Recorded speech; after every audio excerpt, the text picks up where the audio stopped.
Bonjour tout le monde, je suis Thomas Raffarat, coordonnateur ici à la Fondation du Rhin du Canada. Bienvenue à webinaire d'aujourd'hui, la démonstration avec Anna Olsen. Avant de commencer, je vais commencer avec une reconnaissance du territoire sur lequel maintenant nous connaissons comme Canada et son peuple, en tant qu'organisation dédiée à soutenir les gens affectés par les maladies. Cette maladie partout au Canada, la Fondation et son travail fait son travail sur les territoires traditionnels partout au Canada. Notre bureau national est localisé à Montréal, Teoteka, un endroit qui a longtemps servi de lieu de rencontre et d'échange entre de nombreuses Premières Nations, notamment Kamene, Haka, de la Confédération ordonnaise, les Hurons-Wendat, Abenaki, Anishinaabe. Les terres sur lesquelles nous nous réunissons aujourd'hui sont les territoires non cédés et de la nation algonquine-Anishinaabe, dont la présence ici remonte à des temps immémoriaux. Nous reconnaissons l'oppression historique de ces terres et cultures et des peuples autochtones et nous nous engageons à progresser en partenaire dans la communauté autochtone dans un esprit de réconciliation et de collaboration. La Fondation des Riz du Canada aimerait remercier ses commanditaires pour la série webinaire de 2025, Accentura, Autoca et Sobi. Le soutien continu nous permet d'offrir l'éducation et des opportunités et autonomiser les gens pour mieux gérer leurs soins de rein. L'information présentée dans ce webinaire aujourd'hui est à jour à compter d'aujourd'hui le 16 octobre. Le matériel partagé dans cette présentation n'est pas destiné à être constituer un avis médical. Vous devez parler à votre médecin et votre diététicienne et cette information est destinée à un public canadien. Et maintenant, j'ai le plaisir de vous présenter la diététiste professionnelle June Martin qui animera la démonstration culinaire aujourd'hui. June est destinataire et néphrologie depuis plus de 25 ans à Grand River à Kitchener. Actuellement, elle travaille à hémodialyse à domicile, MCKC, et à dialyse au centre. Elle est l'ancienne présidente de l'Association canadienne des diététistes en néphrologie et l'un des auteurs originaires de la série des livres de cuisine Spice It Up. June est bénévole de longue date à la Fondation du Rhin et co-préside actuellement le Comité national des politiques et des programmes publics. Avec June, nous avons le chef aujourd'hui, Anna. Anna est une chef. Elle est un de les personnalités canadiennes les plus connues et pendant 2 décennies, elle a fait des shows comme Bake with Anna Olsen, Great Chocolate Showdown et d'autres sur sa chaîne YouTube au Yum qui compte plus de 1,5 million d'abonnés. Elle partage des recettes, ses diffusions en direct et des nouvelles séries avec un public mondial. Auteur de 12 livres à succès, lauréate et de médailles d'or Taste Canada, Anna allie la créativité, l'entrepreneuriat et le mentorat. Ancienne bancaire et d'investissement, devenue chef, elle a suivi une formation chez Johnson Wells et a travaillé partout aux États-Unis avant de s'installer à Niagara, où elle dirige 2 boulangeries. Maintenant, grand-maman, elle continue à inspirer la prochaine génération de cuisinières et de boulangers amateurs. Et maintenant, en toi, June et Anna. Bonjour tout le monde, merci de vous joindre à nous aujourd'hui. Je suis vraiment ravi d'être là avec Anna. Anna nous fait aujourd'hui 3 cuisines spectaculaires. On va avoir un pilaf, broccolini, colini au tahini, poivron rouge et pleurote royale. Le chou-fleur sucré et épices au four. Donc, est-ce qu'on devrait commencer? Oui, certainement. Et c'est un plaisir de te voir ici en personne. La dernière fois qu'on a fait un séminaire, June était en train de passer de ta cuisine. Et donc, c'est beau qu'on peut être ici ensemble et de vraiment créer un dialogue pour vous. Et le but aujourd'hui, mais bon, premièrement, je dois mentionner que tu as soulevé le point qu'on porte la fondation, les couleurs de la Fondation des Reins. On n'avait pas planifié ça. C'est arrivé comme ça. Mais ce que je voulais partager avec vous, c'est trois plats. Bon, parce que de choisir les protéines, ça peut être la partie facile. Est-ce que ça vous tente d'avoir du poulet, avoir du saumon ou qu'est-ce que vous servez avec, surtout lorsque certaines plats comme les patates sortent de l'équation. Donc, je vais commencer les choses avec le brocoli tahini et de préparer les légumes. Ce que j'aime de ce plat, c'est que c'est sa couleur. Donc, on a déjà, je suis passé de l'avant et on a pré-blanchi le brocoli, simplement pour ne pas avoir à attendre à la toute fin. Donc, on fait trois plats à moins d'une heure, hein. Donc, vous pouvez simplement mettre les légumes, laver le brocoli au four, au plat, c'est-à-dire mettre ça une couche pour que ça cuise plus également et rapidement. Donc, j'ai un poivron rouge coupé en morceaux. Et le poivron rouge, c'est vraiment bon pour nous, n'est-ce pas? Oui, une bonne source de fibres, vitamine C et très bas niveau de potassium. Donc, vous pouvez utiliser les poivrons rouges ou jaunes si vous ne pouvez pas en trouver, même les oranges. Mais la couleur, la touche de couleur et le sucre naturel sont agréables. Et j'ai les huîtres, vous pouvez les trouver, le cremini, que c'est une option. Et ce que j'aime de King Oyster, il y a de la chair. Ils ne se fondent pas trop, ils ne laissent pas trop d'eau, de jus, et c'est pour ça que c'est facile pour nous de les étaler là, directement sur les légumes. Et pour la couleur, je vais sortir le poivron rouge, je le mettre dessus comme ça. C'est très Noël, là, oui, ça doit être très Noël. Donc maintenant que l'action de grâce est finie, est-ce qu'on peut commencer à parler de Noël? Et ça, si je peux t'avoir pour avoir ici une petite cuillère, on va mettre un peu d'huile ici pour que les légumes sèchent.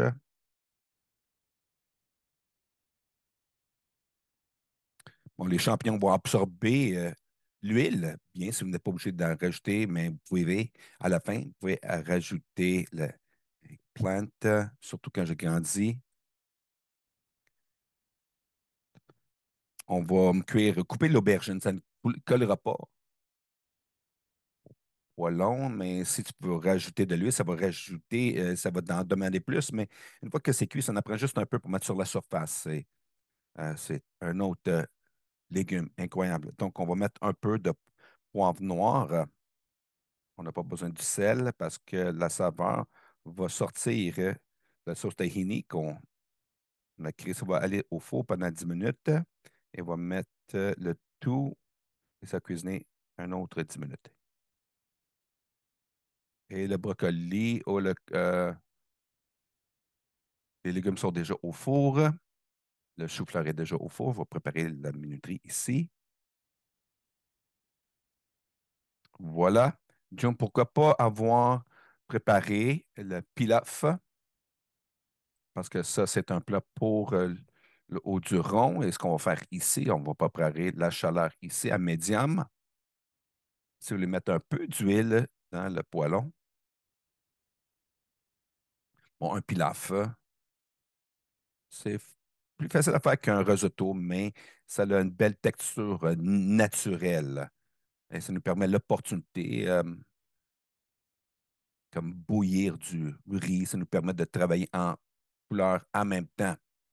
Mais c'est pas comme du risotto où ce que tu dois être là et le brasser constamment. Donc, la première chose que je vais faire, si ça ne vous dérange pas, bon, c'est une oignon simple et deux grandes carottes que nous avons épluchées et utiliser une râpe. Donc, on va prendre quelques minutes ici. On va augmenter la chaleur. Et j'aime qu'elle utilise l'orge parce que c'est fantastique et c'est haut en fibres, c'est bon pour nous. Et ça va prendre quelques minutes à cuisiner lorsque vous êtes en train de faire des légumes. Je dis à peu près 5 minutes. Et ça, c'est automatiquement je vais être honnête, des fois à la maison, lorsque je ne sais pas quoi cuisiner pour le souper, bon, je commence à cuisiner un oignon. La maison sent bon et il semble qu'on sait ce qu'on fait et tout le reste passe à partir de là. Bon, les carottes sont en saison. C'est un légume canadien qui sont là, à leur maximum. J'essaie de cuisiner quand je peux.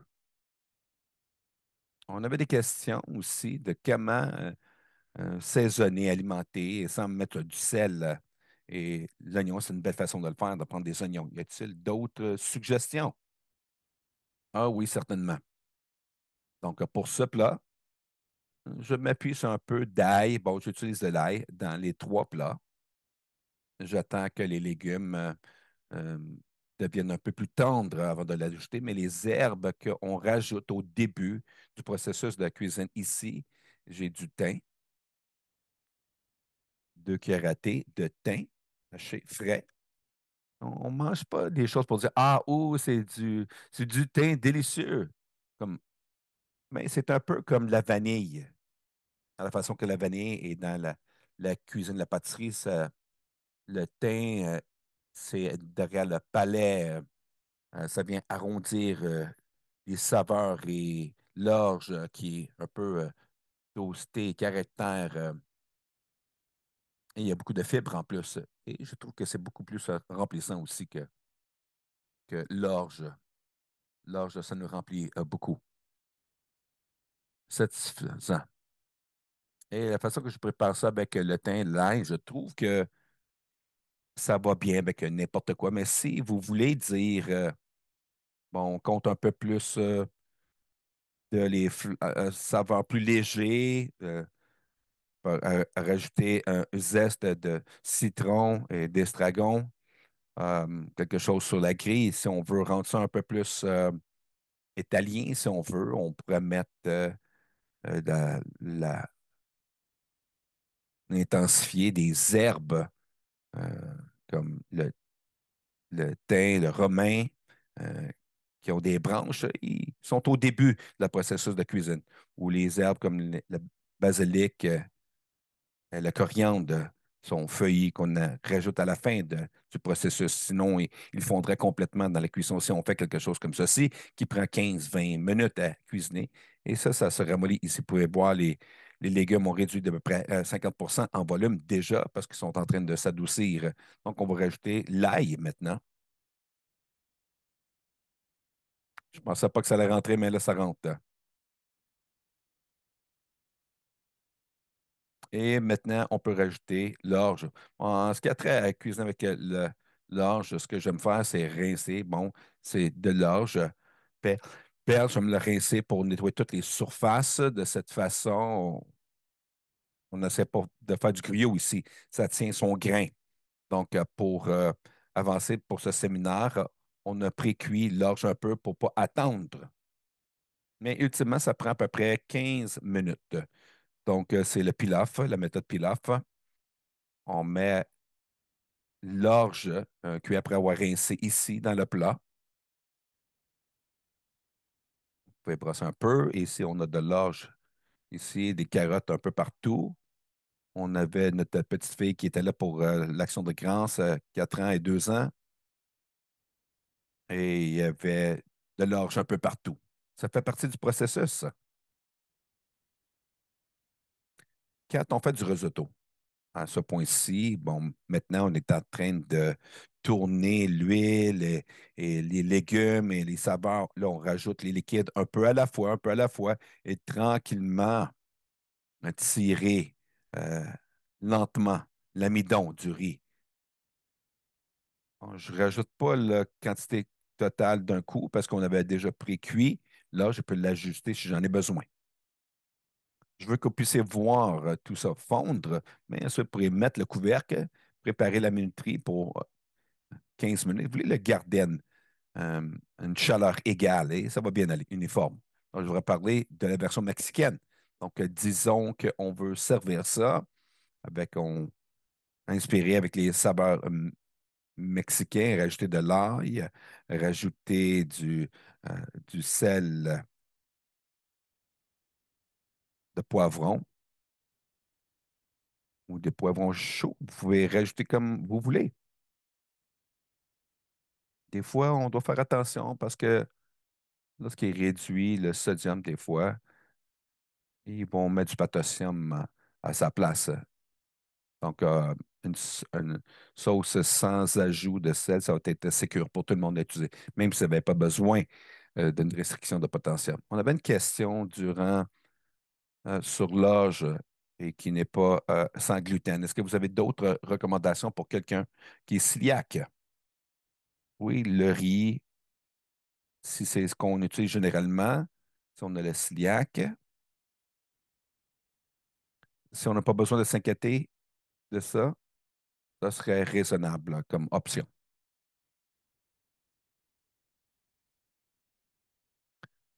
Est-ce que le sarrasin cacha pourrait fonctionner?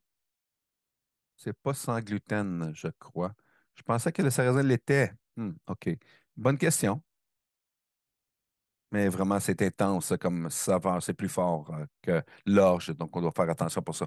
Mais c'est pour ça que j'aime utiliser les légumes, le mix de légumes, de rajouter des carottes, parce que si on cuisine de l'orge comme ça, comme du quinoa, c'est pas agréable tout seul. Donc, le mix des légumes l'aide à étirer, améliorer le goût. Pendant que tout ça mijote, je ne pas bouger parce que l'idée, bon, je veux que tout le monde puisse être capable de le voir avec la caméra. Normalement, je mettrais un couvercle, mais c'est pas très excitant comme télévision. Mais le fait, c'est qu'on n'est pas obligé de le brasser maintenant parce qu'on a les liquides. Maintenant, ce que j'aimerais faire, parce que notre minuterie va arriver maintenant sur la cuisson du tahini, brocoli, on va monter nos sauces maintenant. On peut prendre une des petites spatules. Merci. Nous allons faire la sauce maintenant. Bon, c'est de rajouter les couches de saveur. Même dans le pilaf, on a la douceur des carottes, la note du thym et l'oignon, l'ail. Ici, vraiment, on compte sur les sauces pour vraiment être neutre, rajouter des goûts de légumes neutres. Bon, à la base de la sauce, c'est du yogourt. Si vous voulez une sauce plus épaisse, on utilise le yogourt grec. Et ensuite, vous pouvez utiliser le sans gras parce que le yogourt grec est très bas en gras. Et ça, c'est une sauce tahini. Je l'ai pris parce que j'aime dire tahini broccolini. Ben, nous avons. Est-ce que vous parlez du tahini un peu? Tahini, c'est la pâte qui est utilisée dans beaucoup de plats. Les graines de sésame sont un petit peu plus haut en potassium et phosphore, mais ils vont rajouter ces saveurs. Bon, qu'est-ce que serait une recommandation? Ah, par deux cuillères à table. Oui, c'est intense, ça. Et les ingrédients, c'est simplement les graines de sésame, c'est tout. OK, c'est le brocoli. OK, ça va. Je trouve différents types de pâtes tahini. Il y en a qui peuvent être vraiment denses et épais. Et lorsqu'on brasse, ça a la tendance, vous pouvez voir, bon, j'utilisais yogourt ordinaire et comment simplement de rajouter le tahini vient épaissir. Si tu trouves que c'est trop épais, ajoute une éclaboussure d'eau, mais j'attends un peu avant de rajouter trop d'eau. Donc, c'est un petit peu une belle saveur grillée, la pâte de tahini, le citron, on vient équilibrer tout ça.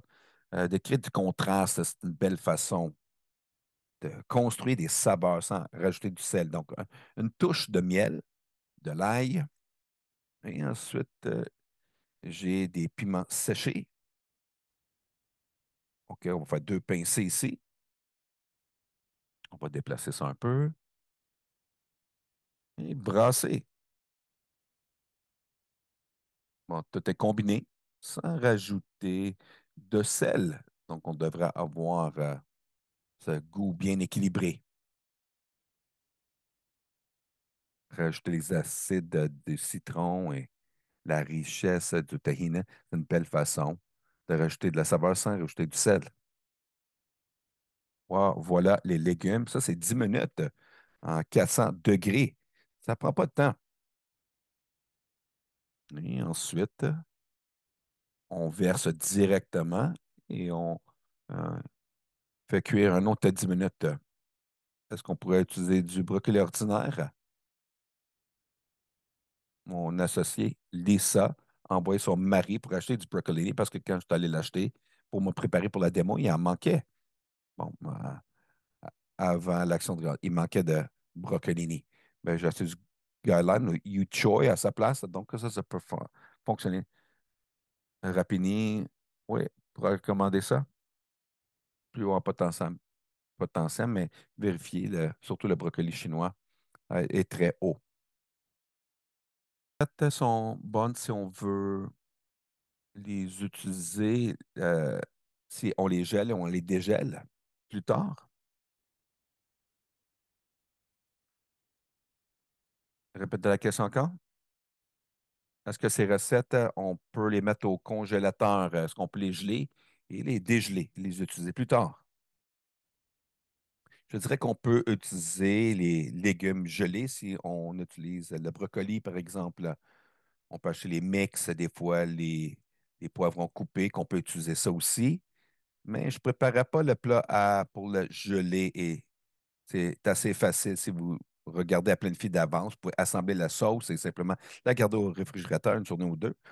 Vous avez de l'ail frais qui est là, quelques jours c'est bon et ensuite d'avoir tout ça de près. Pour ça, une fois que c'est fait, ça peut être gelé facilement. Et ça nous amène au cauliflower qu'on peut utiliser et assembler le tout.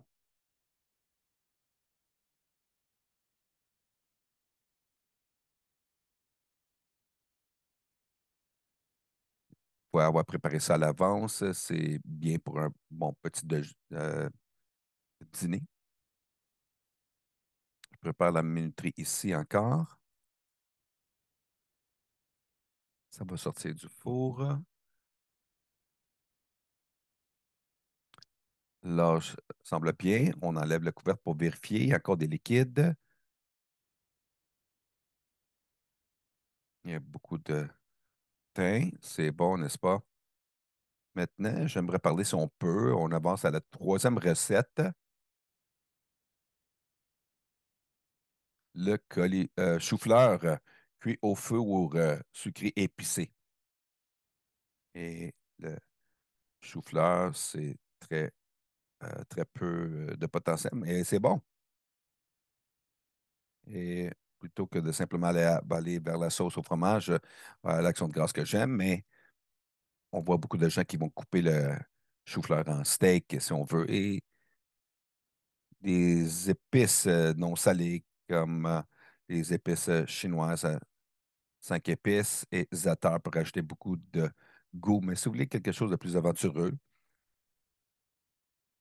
c'est le chou-fleur cuit couvert croustillant. Bon, je vais briser le chou-fleur en fleurettes et je le mets ça au four pour que ce soit un cuit un peu plus croustillant. Je vais vous montrer les ingrédients. Nous avons une combinaison ici. Bon, c'est très petit, peu de pâte et une combinaison de riz de fleurs et de fécule de maïs. C'est sans gluten. Il y a quelqu'un qui a posé la question. Un peu de l'huile végétale, des graines de sésame. Et la clé, c'est du club soda ou de l'eau pétillante parce que ça donne. C'est commun dans beaucoup de mélanges. De part, ça donne la croustillant. Et mélanger le tout, les fleurettes de chou-fleur, dans un four de 4,25. Vous cuisez ça pendant, est-ce que c'est 20 minutes? 30 minutes. 30 minutes. Bon, le chou-fleur est en train de cuire et par la vapeur. Maintenant, c'est croustillant. On est prêt pour la prochaine étape. Il faut mettre ça de côté ici. Bon, le riz de fleur de riz euh, sans gluten, mais de cuisiner avec de la farine sans gluten. Donne-nous des conseils en ce qui a trait à la diète du rein. Quel, euh, euh, Qu'est-ce qu'on recommande pour cuisiner pour la pâtisserie? Bon, je parle simplement de l'expérience. Je n'ai pas de préférence, mais il y a deux marques que j'aime utiliser, que je trouve qui sont. C'est incroyable comment meilleur que la cuisson sans gluten. euh, Même, sont meilleurs que le 5 ans même. Je dirais qu'en termes de saveur et comment ça fonctionne dans la pâtisserie, Bob's Red Mill, 1 à 1 mix, c'est à base de riz brun. Je trouve que quelques-uns des autres marques moins coûteuses sont une farine de soja et ça peut goûter un peu drôle en arrêt du palais. J'aime vraiment comment ça fonctionne dans la cuisson sans gluten comme substitution un par un. L'autre marque que j'aime, Cup for Cup, le chiffre 4. Donc, c'était conçu par un chef californien, Thomas Kelly. Il l'a conçu pour sa nièce, je crois, qui était cœliaque. La différence entre les deux, par contre, ça vaut la peine de noter, qu'il y a du lait écrémé dans coupe par coupe. Si vous cuisinez pour vegan, vous devrez faire attention pour les protéines alimentaires qui sont là de lait. Donc maintenant, on prépare ça, le chou-fleur cuit au four, sucré et épicé. Donc, si vous avez entendu parler du chou-fleur coréen, ça peut être adapté comme version. L'ingrédient, comment qu'on trouve, c'est gochujang, qui est une fermentation de pâte et qui est remplie de sel. Donc, on reste loin de ça. Mais on veut construire ces saveurs. Bon, on parlait de ketchup maintenant un peu. Le ketchup est à la base. Bon, ça, même si ça se rattrape, il y a le ketchup à bas niveau de sodium. Ce qui est important de noter, c'est que si vous êtes en restriction de potassium, il y a du chlore de potassium. Vous devez faire vraiment attention. Vous n'êtes pas en train d'ajouter beaucoup de potassium dans la diète, comme le ketchup. Naturellement. Donc, c'est plus sécure d'utiliser le ketchup régulier. Ça rajoute beaucoup de saveur et vous pouvez voir que vous n'avez pas besoin de rajouter de sel. Si vous rajoutez un peu d'un ingrédient déjà salé avec des autres ingrédients ici, vous n'avez pas le potassium extra. Quand on s'attraite de la première portion, c'est acceptable. Ça, le bon sens, c'est ça pour moi, c'est une révélation aussi de l'apprendre. Pour continuer avec la sauce, j'ai une quantité généreuse d'ail. Et maintenant, au Canada, nous avons compris qu'on aime notre ail. Il y a tellement d'ail au Canada maintenant. Une bonne partie de l'hiver, on n'est pas obligé d'acheter de l'ail importé. L'ail canadien a vraiment une bonne saveur.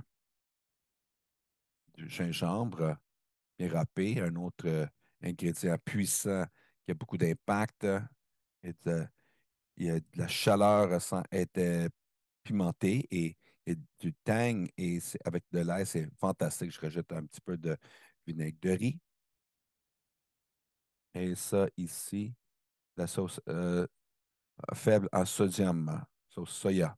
Un bel exemple de comment que vous pouvez prendre un ingrédient en plus haut élevé en sodium. Et si on regarde une cuillerée de sauce soya sans potassium, une cuillerée à thé à 200 milligrammes de sodium. Donc, si vous rajoutez ça à toute la recette, ça ne va pas être un problème pour vous. C'est une belle façon de rajouter de la saveur dans votre cuisine. Et vous n'avez pas besoin de beaucoup, ça rajoute beaucoup de saveur toute seule. C'est une petite quantité pour une tête complète de chou-fleur. Et le dernier ingrédient, deuxième, l'huile de sésame. J'adore. De toute façon que le goût grillé, mais c'est l'arôme aussi. Et lorsqu'on goûte la nourriture, la senteur, je trouve, est aussi important que le goût physique sur le palais. Hein, parce qu'on reçoit les arômes, le thym, l'ail, avec notre nez, premièrement, avant de goûter quoi que ce soit. Donc, l'arôme est toujours, toujours très important. Est-ce que vous aimez griller ou non griller? Je me suis toujours posé la question. Je jette le griller simplement pour mon utilisation parce que je l'utilise comme menu de finition et c'est le meilleur saveur. Et maintenant, parlons un peu de les sauces piquantes. Donc, on ressent un peu piquant avec la sauce piquante, mais je n'avais pas réalisé jusqu'à ce que je te parle que quelle différence que la sauce piquante peut faire. Lorsqu'on regarde beaucoup de sauces piquantes, c'est vraiment difficile. Je parle d'utiliser quelque chose, un ingrédient plus haut sodium à moins élevé, mais c'est dur de trouver les sauces piquantes. Euh, bon, on voit ici dans la sauce Cholula, c'est pas un produit à bas niveau de sodium, mais c'est très faible niveau de sodium. On était très heureux d'utiliser ça pour cette recette. Et aussi la sauce sriracha. C'est raisonnablement plus faible en sel. C'est 2 cuillères à table. Et pour moi, bon, je ne pourrais pas manger ça de toute façon. Donc, on garde des portions assez légères et c'est une belle option à utiliser sans rajouter beaucoup de sel. On est accroché au Cholula chez nous. On adore la saveur. C'est un chaleur plus doux, mais avec une plein goût et pas beaucoup de sel. Et ça, c'est une sauce que vous pouvez faire et garder à la maison, qui a des ingrédients qui vont rester frais pour quelques jours. Et j'ai mis la moitié de tout ça. Je vais sortir le chou-fleur ici. La moitié est rajoutée sur le chou-fleur et l'autre moitié, vous pouvez l'utiliser comme une sauce. C'est facultatif. Ça va se libérer lorsqu'elle cuisine. Je ne veux pas couvrir le chou-fleur parce que il y a déjà le côté croustillant. Donc, ça rentre pour quelques dernières minutes pour réchauffer et coller, arroser chaque fleurette, mais pas que ça devienne euh, mou.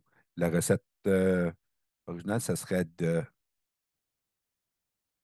retourner à la cuisson. Mais ça permet de faire une cuisson totale. Vous pouvez mettre ça dans le air fryer, la version qui est de cuisson friteuse à l'air. Vous devez faire des petites portions. On était pour comparer à une assiette traditionnelle de chou-fleur. Il y aurait plus de 1000 mg de sodium par portion. Donc, c'est une très belle option. Il y a tellement de saveurs qui sont là. Je me suis laissé porter avec la sauce piquante. C'est une autre raison que j'ai tendance à. Je fais moitié-moitié parce que pas tout le monde veut l'avoir si épicé. C'est parfait parce qu'on peut regarder maintenant le broccolini. Voilà. Et donc, la sauce en soi va brunir un peu par-dessus. Et maintenant, nous avons le tout qui est cuisiné ici. Une canne de sésame, vous n'êtes pas obligé de. N'absorbe pas trop ce qui est dans la sauce. C'est une de ces recettes que maintenant que vous avez vu la sauce et à quel point c'est facile, ultimement, c'est le yogourt grec, le tahini, le citron et l'ail. C'est au cœur de tout ça. Vous pouvez mettre ça sur n'importe quoi. Donc, je vais vous donner la flexibilité totale. Je sais qu'on avait la question de geler ou de faire à l'avance. Cette sauce peut aller par-dessus de tout. L'aubergine ou zucchini, ou, peu importe la quantité de légumes que vous voulez faire, hein. C'est le temps de tout ça ensemble pour donner de la saveur et de l'impact. Et vous pouvez doubler en tant que sauce pour, disons, un morceau de poulet ou de saumon. C'est la version la plus simple. C'est une recette non recette. Yogourt, tahini, citron et ail fait. Et maintenant, on va regarder. Notre liquide est quasiment complètement absorbé maintenant dans le pilaf. Hein, il en reste un peu. Il y avait une question sur le pilaf. Est-ce que les gens peuvent utiliser d'autres légumes? La question était, est-ce que le pilaf fonctionne avec les zucchini, par exemple? Est-ce que c'est trop d'eau dedans ou y a-t-il d'autres légumes qu'ils peuvent utiliser? Ça, c'est une très bonne question et 100% oui, hein, parce que vous avez le stage initial de cuisson où vous êtes en train de laisser l'eau à l'intérieur du légume, évaporer, vous voulez rajouter du céleri, remplacer la moitié de la carotte avec le zucchini râpé ou coupé en dés possiblement, mais le cuire jusqu'à ce que l'eau s'évapore. Mais là, je vais l'absorber. J'ai même mis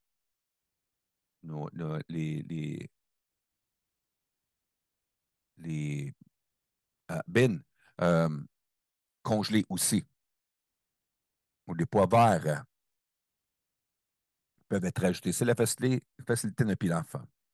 C'est un plat qui était populaire dans les années 80 et je crois que tous les foyers ont appris comment le faire. Je me souviens, ma mère en faisait et ça comme ça a disparu parce que tout le monde a commencé à faire du risotto. Et c'est tellement facile, rempli de saveurs. J'aime ça. Et on n'a pas rajouté de sel, quoi que ce soit, pour vous donner un petit plat pour essayer. Oui.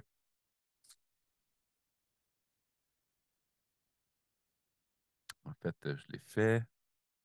J'ai sorti un plat de service. Voilà.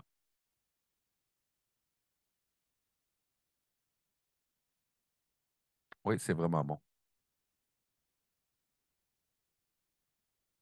Beaucoup de saveurs, c'est dur à croire qu'il n'y a pas de sel, là.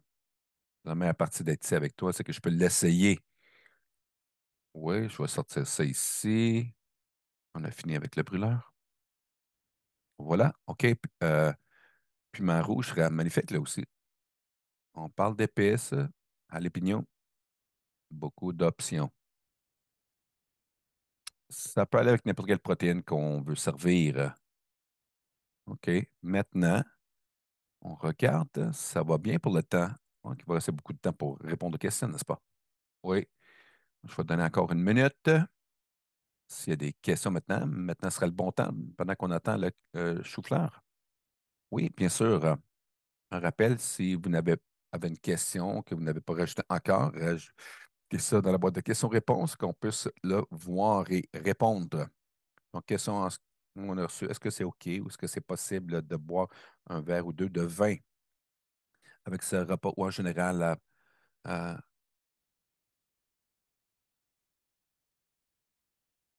bon, ça dépend sur plusieurs choses.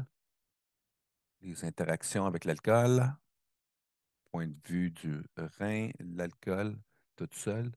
On recommande les mêmes lignes maîtresses que le Santé Canada dit, boire en modération, pas plus de un ou deux par jour, et boire aussi peu. Boire en modération, c'est OK.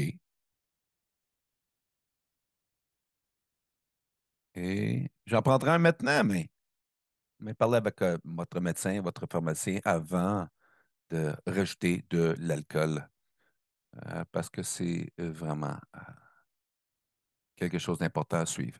Donc, est-ce que ces recettes sont bonnes pour les diètes à faible niveau de potassium? Et la question, si quelqu'un a besoin de faire attention au potassium et phosphate, qu'est-ce qu'il devrait faire comme ajustement? Bon, la plupart de tout ça, c'est absolument fantastique pour une diète faible en potassium. On dirait que si on cherche une recette régulière adaptée de son livre de cuisine, si on regarde la recette et on regarde les ingrédients qui sont là, possiblement les patates, ou dans une soupe, on peut rajouter des pâtes ou préparer les patates à l'avance. Donc, toutes ces recettes sont raisonnables au niveau de potassium. Et la chose la plus importante qu'on peut faire, c'est vérifier l'étiquette pour assurer qu'on n'est pas en train d'acheter des choses qui ont du potassium d'ajouter comme additif de base. C'est absurde. Ça peut absorber facilement les sources de potassium. C'est bon à savoir. Et Anna, pour toi, il y a des trucs et astuces pour réduire le sucre en ce qui a trait à la cuisine ou des substituts pour le sucre? C'est une question que je reçois beaucoup en ce qui a trait à remplacer le sucre. C'est ton expertise maintenant parce qu'il y a beaucoup de substituts de sucre sur le marché. On doit garder en tête que le sucre se prête plus à la pâtisserie que la cuisine. Bon, ça donne la structure, ça donne surtout lorsqu'on parle d'humidité, si on diminue le sucre, disons muffin, et tu peux couper le sucre à moitié, si ça l'appelle pour une demi-tasse de sucre, tu le réduis à un quart. Tu as besoin de remplacer le quart de tasse avec l'humidité. Ça peut être la sauce euh, de pomme, parce que c'est une option naturelle et ça rajoute de l'humidité. En termes de substitut de sucre, je sais que j'aime travailler avec la- l'huile de coconut de palme. Bon, je ne connais pas le contenu. Lisa, je crois qu'on en a ici. Bon, je ne te mets pas sur la sellette, là. On va voir ici. Les produits de coconut, le- le- l'eau de coconut ou le lait de coconut, ça peut être très bon potassium. On doit faire attention. Je vais regarder ce produit-là. Est-ce que c'est ça? Oui. On va regarder vite, vite.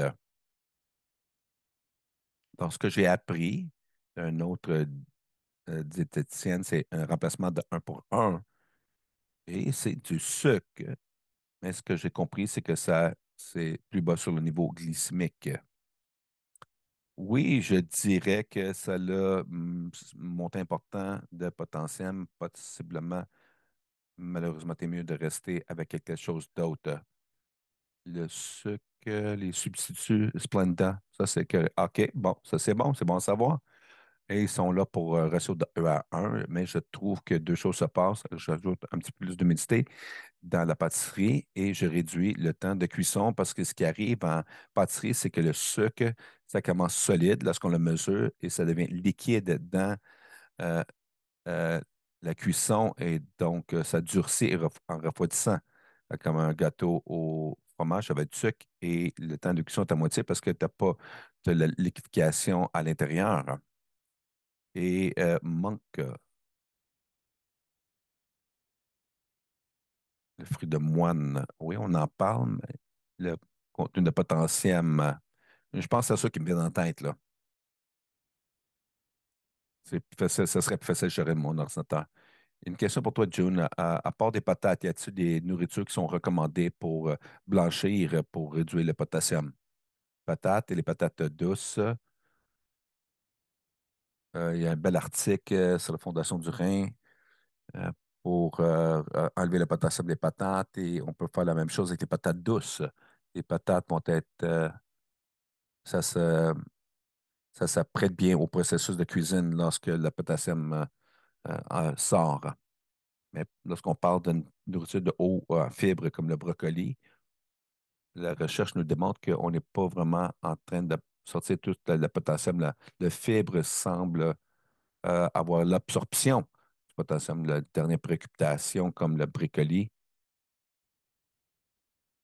c'est très facile pour le potassium de faire son travail. Il y a des bonnes méthodes de cuisson pour réduire le potassium des patates et on peut quand même les apprécier. C'est une bonne leçon pour moi parce que j'avais entendu déjà de deux fois cuire la patate salade, mais je n'avais pas compris pourquoi. Euh, L'autre chose que l'article nous démontre, c'est de cuire les pommes de terre et de drainer l'eau pour la journée ou la nuit. Et plus de potassium va sortir de l'eau et vous pouvez la vider. Mais faites attention si je sais que beaucoup de gens vont dire que garder l'eau de patate, la mettre dans d'autres choses, on ne veut pas faire ça. OK? Est-ce que tu aimerais des légumes? Les fourchettes là. Bon, maintenant, pour ma propre intérêt, quels sont, autres que les patates et les patates douces, quels sont, et les bananes, quels sont ceux qui sont le plus haut au niveau de potassium, ben, des fruits riches en potassium à éviter généralement.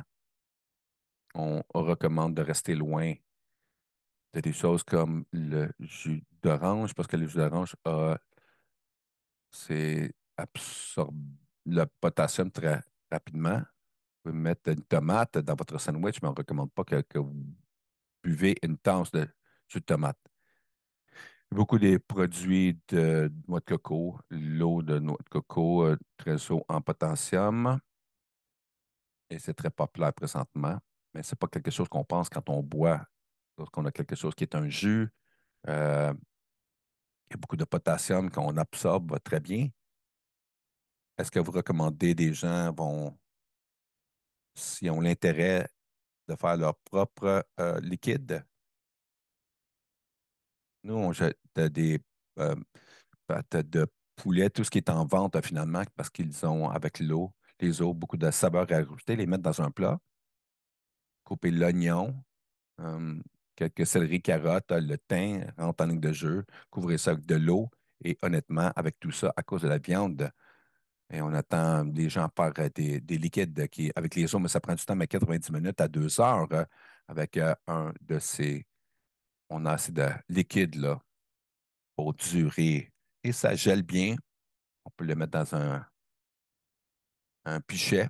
Frigidaire, je trouve que si j'ai du liquide dans le frigidaire, déjà, je fais une meilleure décision de souper parce que soudainement, la soupe, c'est facile. Ou même, euh, On a des bons liquides déjà. Oui, c'est une bonne idée si vous avez le temps et l'énergie. C'est une bonne idée, définitivement.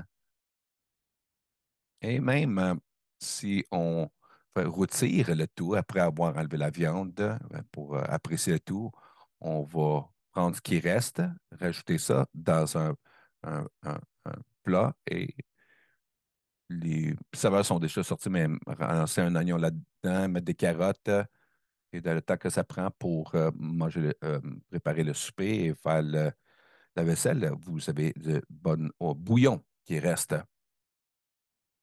Oui, c'est vraiment, vraiment bon et je dois admettre, je suis un peu jaloux. Je ne suis pas là avec vous, mais c'est absolument fantastique. Anna t'avait mentionné l'ail et que tu aimes l'ail et je suis d'origine libanaise et j'adore l'ail, mais il y a des gens qui ont des tolérances. Bon, quel substitut utiliser plutôt que l'ail? Si vous pouvez gérer dans l'oignon, la famille de l'oignon, des chalottes. C'est comme un peu un petit oignon et il y a un goût d'ail sans être de l'ail en soi. Et des poireaux, c'est une option intéressante aussi, beaucoup plus doux qu'un oignon. Belle saveur et qu'on parlait d'arômes. Les arômes, je peux voir mon associé Lisa qui est là, qui oh, les senteurs de poireaux, c'est simplement vous savez que de la bonne nourriture va arriver bientôt. Donc, ça, c'est deux options qui vous donnent de l'impact sans avoir à rajouter beaucoup d'ail. Oui, c'est des bons choix tous les deux. Je ne peux pas croire à quel point que c'est croustillant. Oui, avec ces ingrédients super simples. Donc, c'est le plat que vous préparez, ce serait fantastique comme un plat à côté, mais c'est bon comme un repas principal aussi. Mais beaucoup de gens avec les maladies du rein, surtout en dialyse, un de leurs plus grandes préoccupations qu'ils ont, c'est la perte de masse musculaire. Donc, qu'est-ce qu'ils peuvent faire en ce qui a trait à manger? Et si tu as d'autres points de vue sur ça pour éviter ça. Et quelque chose qu'on peut faire comme un plat principal et un plat secondaire à côté. Donc, la chose la plus facile à faire, c'est de vraiment se concentrer. euh, en Amérique du Nord, on reçoit beaucoup de protéines le matin, un bol de céréales, par exemple, ou des rôtis avec. Donc, c'est une opportunité manquée. On sait que les gens perdent la masse musculaire lorsqu'ils perdent les protéines, que ce soit remplacer ça avec des œufs ou. Il n'y a pas de raison pourquoi on ne pourra pas avoir du saumon sur les toasts ou un bagel, ou de regarder encore les protéines dans chacun de ces repas. Et si vous êtes en dialyse et que vous luttez pour avoir la quantité de protéines que le diététicien recommande, de parler à la diététicienne parce que avoir leurs conseils sur les alternatives ou les suppléments ou des façons d'augmenter les protéines dans la diète. Oui, ça a beaucoup de sens. Je suis à l'âge maintenant où je suis sensible et on m'a dit la même chose, avoir plus de protéines dans la diète. Est-ce que le fromage cottage est acceptable? Oui, c'est bon aussi. Belle option. Vous pouvez trouver le fromage cottage dans toutes les épiceries. Et donc, si vous n'aimez pas le fromage cottage comme moi, euh, mettre ça,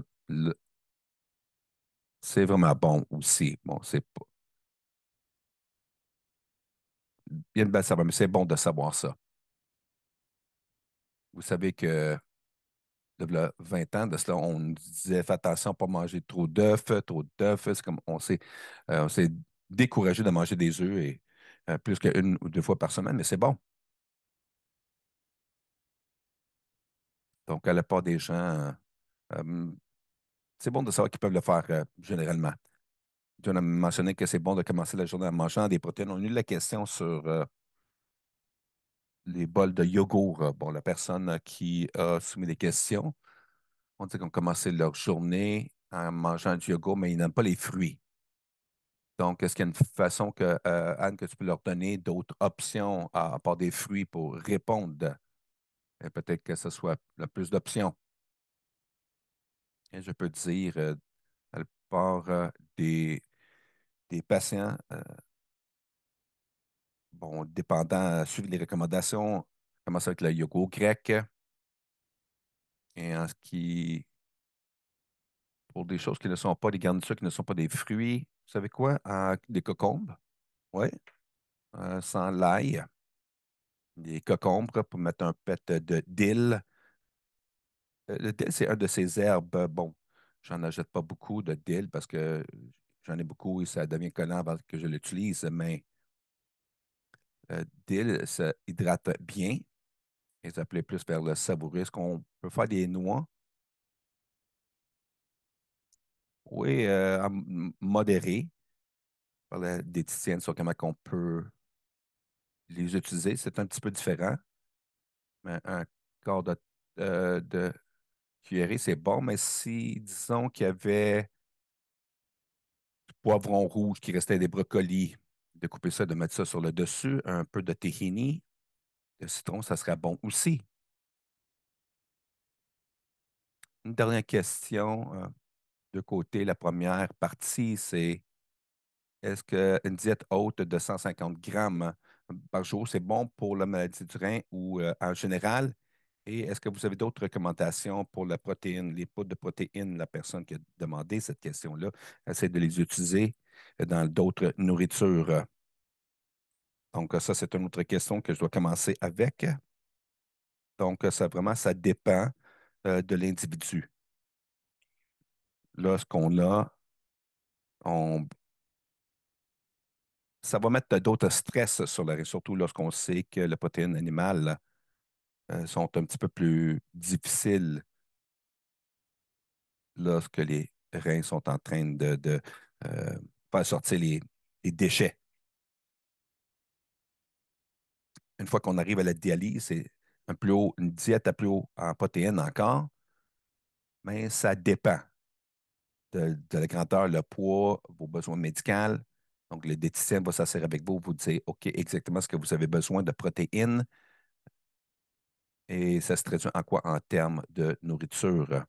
Est-ce que vous recommandez d'utiliser les apps où vous pouvez rentrer votre nourriture et ça se sépare et ventiler combien que vous êtes en train de consommer ou on pourrait, mais je crois qu'en général, la diététicienne pourrait vous dire pour 8 onces de tel, à quoi ça ressemble.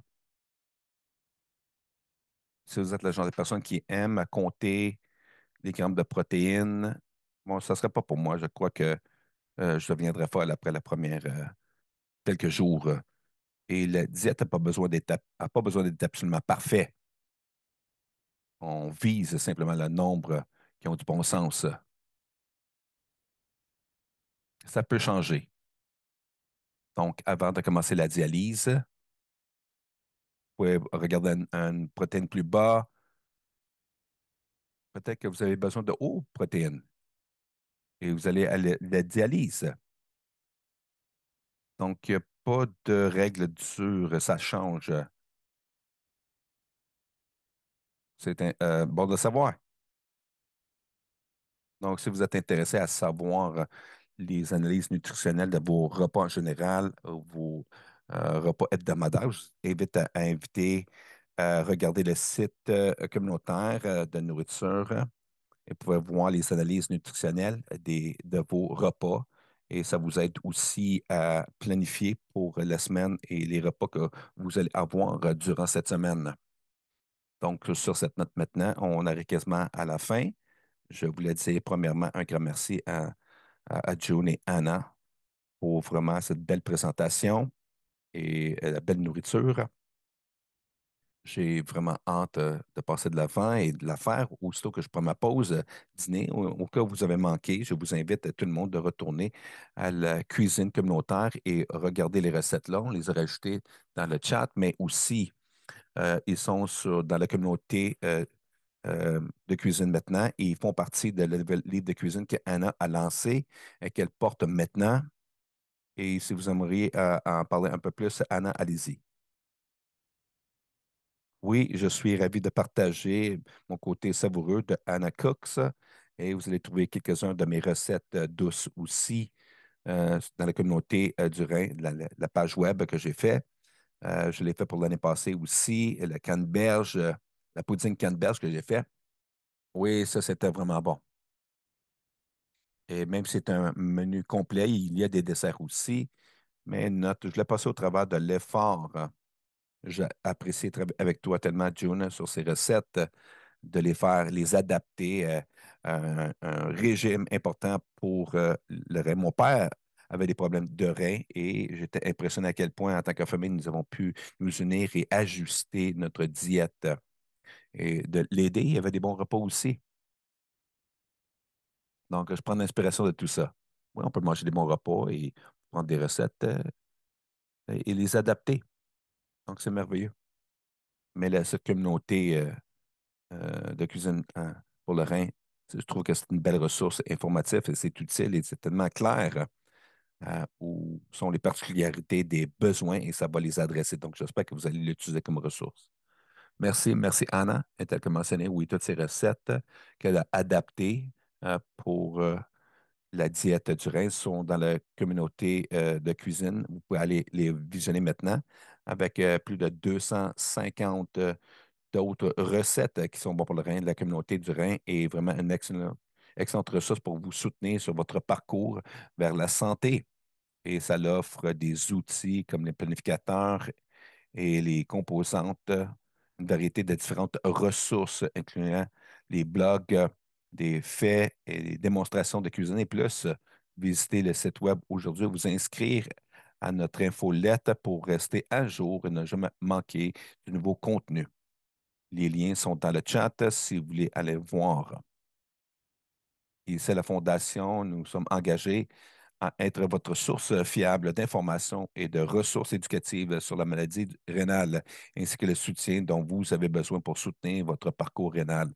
Grâce au soutien par les pairs Kidney Connect, vous pouvez entrer en contact individuel avec les modérateurs qui ont vécu avec la maladie rénale. Vous pouvez remplir le formulaire via le lien dans le chat ou appeler 1-866-390-7337 pour soumettre une demande. Vous pouvez aussi vous inscrire à un groupe de soutien virtuel en pair en envoyant un courriel à peersupport@kidney.ca ou en appelant 1-866-390-7337. Et pour connecter avec d'autres en ligne, avec des personnes ayant de l'expérience, Kidney Connect.ca pour de l'information pour vous accompagner dans votre parcours rénal. Veuillez visiter notre site kidneyinfo.ca et kidney.ca. Souvenez-vous, vous n'êtes pas seul. Lorsque le webinaire d'aujourd'hui aura prendre fin, votre ordinateur va ouvrir dans euh, un sondage. Vos commentaires sont importants pour nous et ça va nous aider à continuer à améliorer notre série de webinaires et nous apprécions vraiment que vous preniez un moment pour le compléter. Le sondage est disponible en anglais et en français via un bouton de langue dans le coin supérieur à droite de votre écran. Merci à tous d'avoir participé à notre démonstration culinaire à Juliana et pour cette belle démonstration de cuisine. Nous espérons vous voir encore dans le prochain webinaire. Bon après-midi tout le monde. Merci.